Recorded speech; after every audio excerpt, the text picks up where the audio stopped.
Séptimo Sello, en este paseo por el cine mexicano. En la siguiente sección hablaremos de la producción de una de las películas más resaltantes de la historia contemporánea de este país.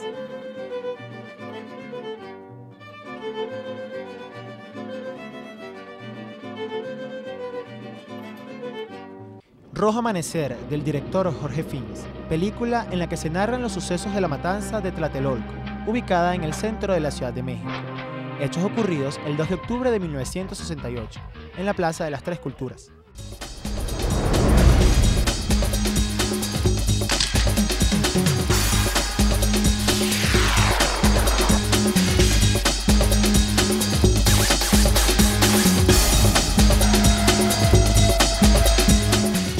Esta película es un drama político con una duración de 96 minutos, dirigida por Jorge Fins, producida por Valentín Trujillo y Héctor Bonilla, con una producción ejecutiva de Mary Jane Miller y Marcela Mejía, y una escenografía montada por José Luis Garduño y Helmut Greiser.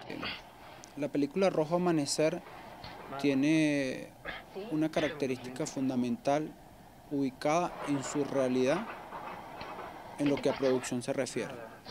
Recordemos que Rojo Amanecer fue una película que fue rodada y producida con un presupuesto muy corto, muy bajo.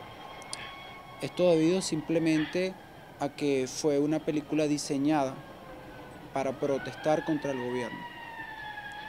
Esta protesta no podía ser permisada por el gobierno, quien en aquel momento era quien controlaba todos los medios de comunicación para aquel entonces. Con respecto al montaje narrativo de esta película, muy sencillamente su narrativa es totalmente cronológica. Comienza en una descripción de hechos, uno tras otro, desde que se describe el comienzo de la historia hasta que finaliza. El comienzo de cómo se originó esta revuelta y esta matanza en la Plaza de las Tres Culturas y cómo finaliza la matanza de ese día del 68. La película fue grabada en los estudios Sol en la Ciudad de México, con una producción y montaje limitado de presupuesto. Aquí, los directores enfocaron la atención en el drama. Bueno, el montaje ideológico es parte fundamental de la producción Rojo Amanecer. Recuerda que, como te dije anteriormente, fue una película diseñada para protestar al gobierno de aquel entonces. En esto que llamas el montaje o que se llama el montaje ideológico podemos apreciar elementos iconográficos fundamentales de lo que es la revolución de aquella época. En la película podemos ver primeros planos y planos en movimiento sobre lo que es la figura del Che Guevara, lo que es el fundamento o el apostolado comunista para entonces, en los diálogos también incluido. La película causó gran impacto en la sociedad mexicana, por lo reciente de los sucesos, más el gran dolor y profundas heridas dejadas por esta matanza, que hasta la fecha siguen presentes en las mentes y los corazones de los mexicanos. ¿Qué están haciendo? No sigo bien. Nomás se ven puras sombras. Están haciendo algo en la plaza, pero no sé qué. Son cuerpos, ¿no? Están levantando a los muertos. Su característica y particularidad dramática.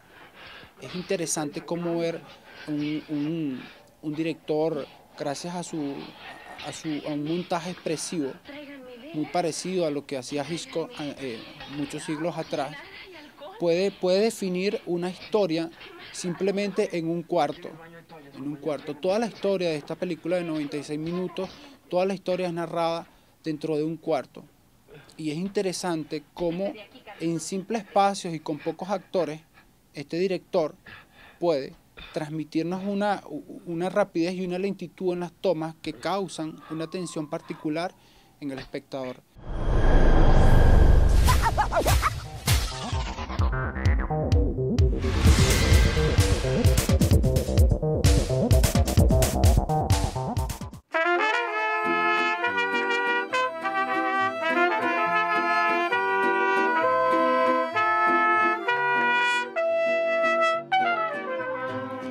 En su sección Banda Sonora estaremos hablando del afamado compositor mexicano Agustín Lara y su participación en la película La Faraona, donde además de actuar produjo gran parte de la música.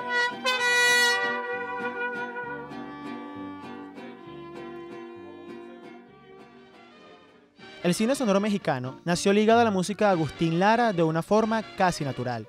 Eran los años de apogeo del compositor de María Bonita, y nadie mejor que él para crear las bandas sonoras que acompañarían las imágenes de mujeres altivas, cabarets y demás elementos melodramáticos propios del cine mexicano de los 30 y 40. ¿Cómo dejar nosotros de mencionar, te podría yo decir, José Alfredo Jiménez, que eso es clave, entre ellos José Alfredo Jiménez, que qué actor, qué cantante de México, y no solamente de México, sino de habla hispana, no haya interpretado una melodía compuesta por José Alfredo Jiménez. Entre las mejores, yo diría que son los verdaderos clásicos de canciones rancheras, las de José Alfredo Jiménez, sin no dejar de mencionar un Juan Gabriel en la actualidad y otros que se han perfilado tanto. La película La Faraona es una producción mexico-española de género musical dramático, dirigida por José Cardona, con una duración de 85 minutos, protagonizada por Lola Flores y Agustín Lara. Madrid, Madrid, un pedazo de la España en que nací.